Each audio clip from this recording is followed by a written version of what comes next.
हरिः ओम्। श्रीमद् वाल्मीकि रामायणे अयोध्या कांडे पंचाधिकशततमः सर्गः।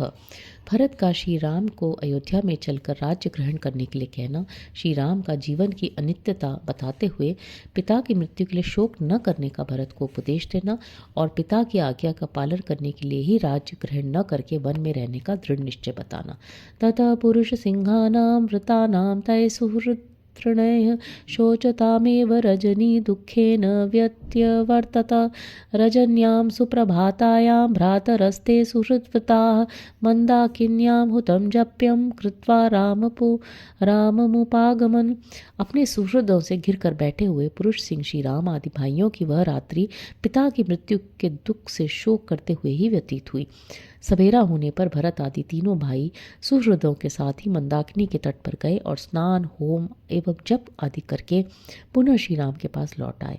तूष्णीं ते समुपासीना न कश्चित् किंचित ब्रवीत भरतस्तु सुहृन्मध्ये रामं वचनम ब्रवीत।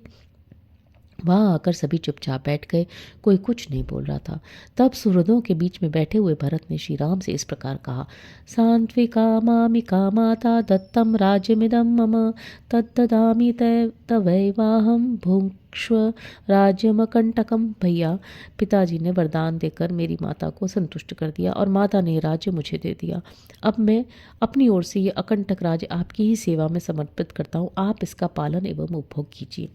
मते वाम्बुवेगेन भिन्नः सेतुर्जलागमे दुरावरं त्वदन्येन राज्यखण्डमिदं महत्। वर्षा काल में जल के महान वेग से टूटे हुए सेतु की भांति इस विशाल राज्यखंड को संभालना आपके सिवा दूसरे के लिए अत्यंत कठिन है। गतिं खरैवाश्वस्य तार्क्ष्यस्येव पत्तत्रिणः अनुगन्तुं न शक्तिर्मे गतिं तव महीपते। पृथ्वीनाथ, जैसे गधा घोड़े की और अन्य साधारण पक्षी गरुड़ की चाल नहीं चल सकते, उसी प्रकार मुझ में आपकी गति का, आपकी पालन पद्धति का अनुसरण करने की शक्ति नहीं है। सुजीवं नित्यशस्तस्य यः परैरुपजीव्यते राम तेन तु दुर्जीवं यः परानुपजीवति। श्री राम जिसके पास आकर दूसरे लोग जीवन निर्वाह करते हैं, उसी का जीवन उत्तम है, और जो दूसरों का आश्रय लेकर जीवन निर्वाह करता है, उसका जीवन दुखमय है।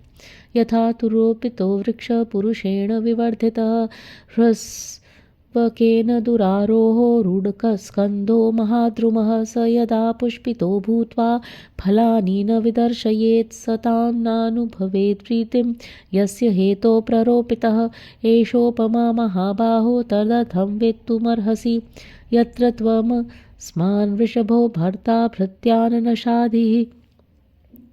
जैसे फल की इच्छा रखने वाले किसी पुरुष ने एक वृक्ष लगाया, उसे पाल पोस कर बड़ा किया, फिर उसके तने मोटे हो गए, वो ऐसा विशाल वृक्ष हो गया कि किसी नाटे कद के पुरुष के लिए उस पर चढ़ना अत्यंत कठिन था। उस वृक्ष में जब फूल लग जावें, उसके बाद भी यदि वह फल न दिखा सके, तो जिसके लिए उस वृक्ष को लगाया गया था वो उद्देश्य पूरा न हो सका। ऐसी स्थिति में उसे लगाने वाला पुरुष उस प्रसन्नता का अनुभव नहीं करता जो फल की प्राप्ति होने से संभावित था। महाबाहो, ये एक उपमा है, इसका अर्थ आप स्वयं समझ लें। इस राज्य पालन के अवसर पर आप श्रेष्ठ और भरण पोषण में समर्थ होकर भी यदि हम भृत्यों का शासन नहीं करेंगे, तो पूर्वोक्त उपमा ही आपके लिए लागू होगी। श्रेणयत्स्वा महाराज पश्यन्त्वग्रयाश्च सर्वशः प्रतपन्तमिवादित्यं राज्यस्थितमरिन्दमम्। महाराज, विभिन्न जातियों के संग और प्रधान प्रधान पुरुष आप शत्रु दमन नरेश को सब ओर तपते हुए सूर्य की भांति राज्य सिंहासन पर विराजमान देखें। तथा अनुयाने काकुत्स मत्ता नर्दन्तु कुंजराः अंतःपुरगता नार्यो नंदन्तु सुसमाहिताः। ककुत्स कुलभूषण, इस प्रकार आपके अयोध्या को लौटते समय मत वाले हाथी गर्जना करें और अंतःपुर की स्त्रियां एकाग्रचित होकर प्रसन्नतापूर्वक आपका अभिनंदन करें। तस्य साध्वनुमन्यन्त नागरा विविधा जनाः भरतस्य वचः श्रुत्वा रामं प्रत्यनुयाचतः।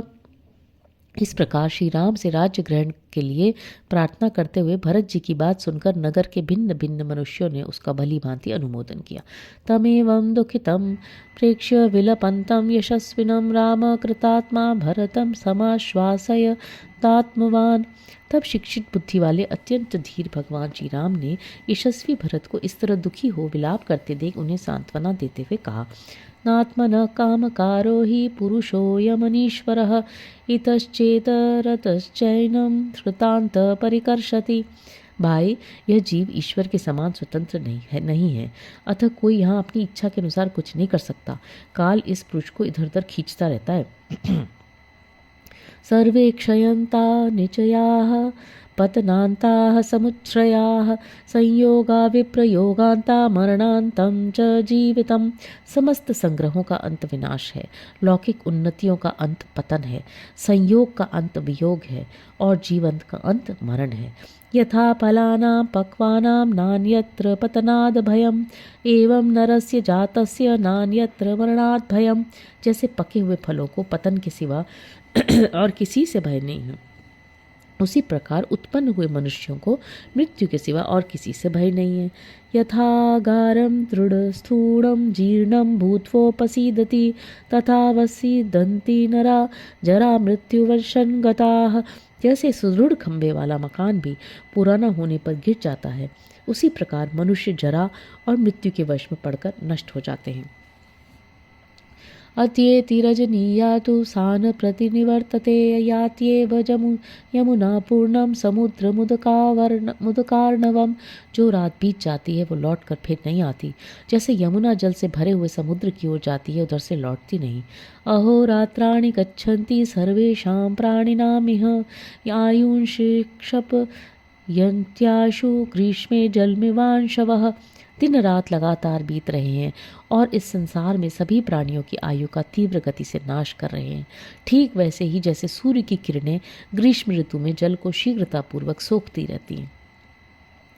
आत्मानमनुशोच त्वं किमन्यमनुशोचसि आयुस्तु हीयते यस्य स्थितस्यास्य गतस्य च। तुम अपने लिए ही चिंता करो, दूसरे के लिए क्यों बार बार शोक करते हो। कोई इस लोक में स्थित हो या अन्यत्र गया हो, जिस किसी की भी आयु तो निरंतर क्षीण हो ही रही है। सहैव मृत्युर्व्रजति सह मृत्युर्निशीदति गत्वा सुदीर्घ मध्वानं सह मृत्युर्निवर्तते। मृत्यु साथ ही चलती है, साथ ही बैठती है और बहुत बड़े मार्ग की यात्रा में भी साथ ही जाकर वह मनुष्य के साथ लौटती है। गात्रेषु वलयश् प्राप्ता श्वेताश्चैव शिरोरुह जरया पुरुषो जीर्ण किम ही कृत्वा प्रभावयेत। शरीर में झुर्रियाँ पड़ गई, सिर के बाल सफ़ेद हो गए, फिर जरावस्था से जीर्ण हुआ मनुष्य कौन सा उपाय करके मृत्यु से बचने के लिए अपना प्रभाव प्रकट कर सकता है।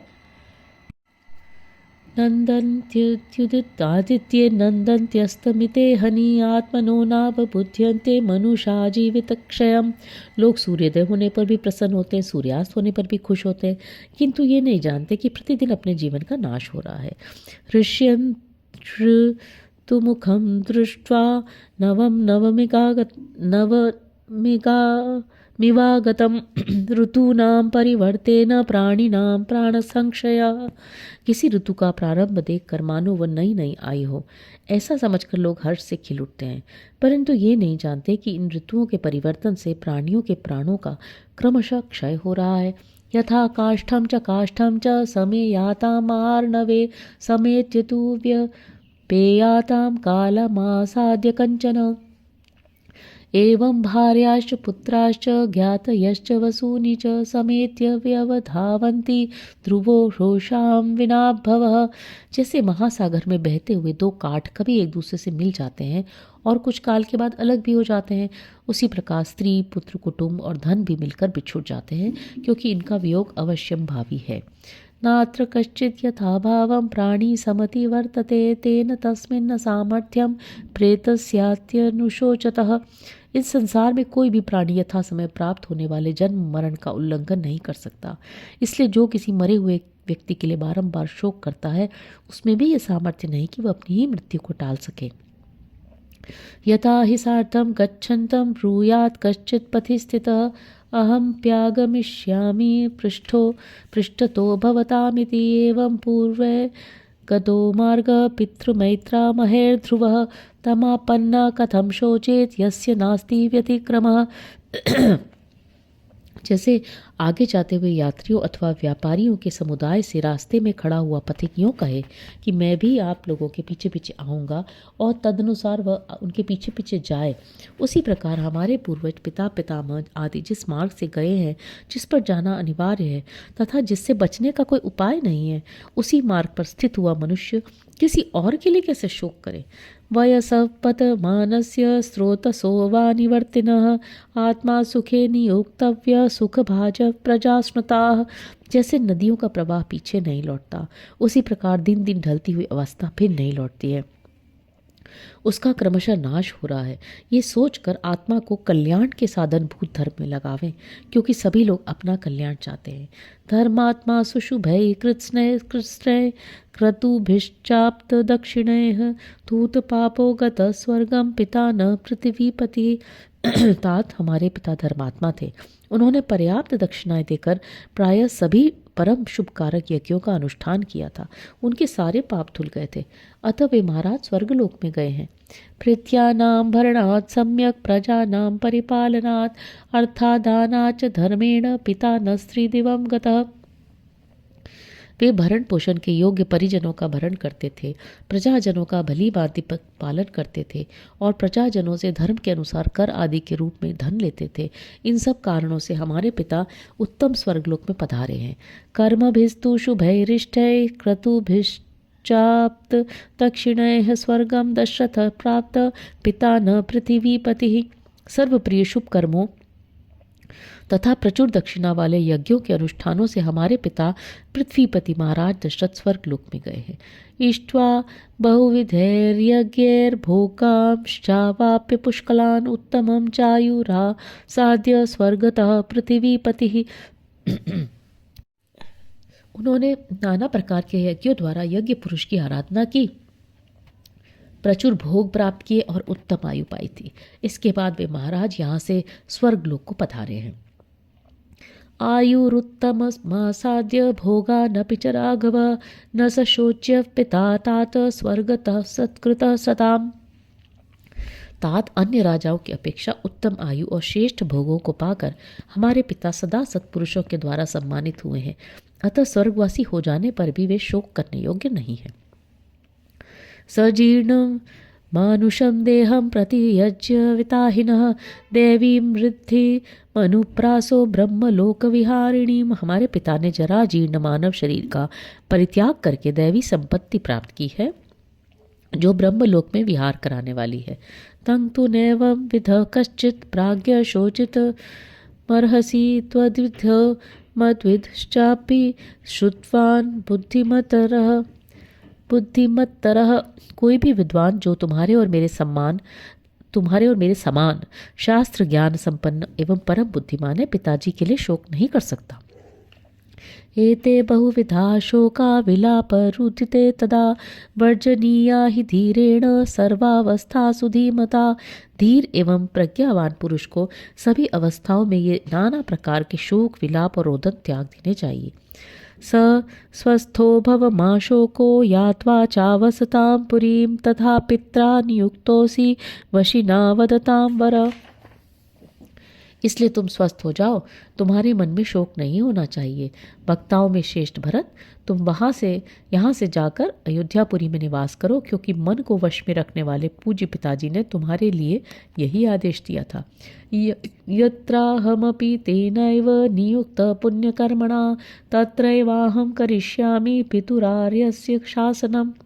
उन पुण्यकर्मा महाराज ने मुझे भी जहाँ रहने की आज्ञा दी है, वहीं रहकर मैं उन पूज्य पिताजी के आदेश का पालन करूंगा।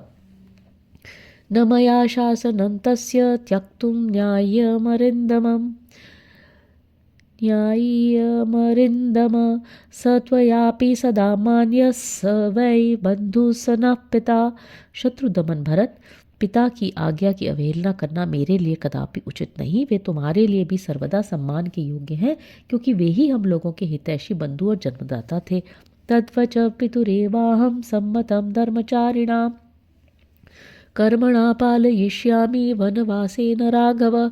रघुनंदन, मैं इस वनवास रूपी कर्म के द्वारा पिताजी के ही वचन को, जो धर्मात्मा को भी मान्य है, पालन करूंगा। धार्मिकेणानुशंसेन नरेण गुरुवर्तिना भवितव्यम नर व्याघ्र परलोकम जिगीषता। नरश्रेष्ठ, परलोक पर विजय पाने की इच्छा रखने वाले मनुष्य को धार्मिक, क्रूरता से रहित और गुरुजनों का आज्ञा पालक होना चाहिए। आत्मा नमनुतिष्ठ त्वं स्वभावेन नरर्षभ, निशाम्य तु शुभम वृत्तम पितुर्दशरथस्य नः। मनुष्यों में श्रेष्ठ भरत, हमारे पूज्य पिता दशरथ के शुभ आचरणों पर दृष्टिपात करके तुम अपने धार्मिक स्वभाव के द्वारा आत्मा की उन्नति के लिए प्रयत्न करो। इत्येव मुक्त्वा वचनम महात्मा पितुर्निदेश प्रतिपालनार्थम यवीयसं भ्रातरमर्थवच्च प्रभुर्मुहूर्ताद राम राम। सर्वशक्तिमान महात्मा श्री राम एक मुहूर्त तक अपने छोटे भाई भरत से पिता की आज्ञा का पालन कराने के उद्देश्य से ये अर्थ युक्त वचन कहकर चुप हो गए। इतिहासे श्रीमद् रामायणे वाल्मीकि आदि काव्य अयोध्या कांडे 5,000 सर्गः। इस प्रकार श्री वाल्मीकि निर्मित आर्ष रामायण आदि काव्य के अयोध्या कांड में 105वां सर्ग पूरा हुआ। हरि ओम।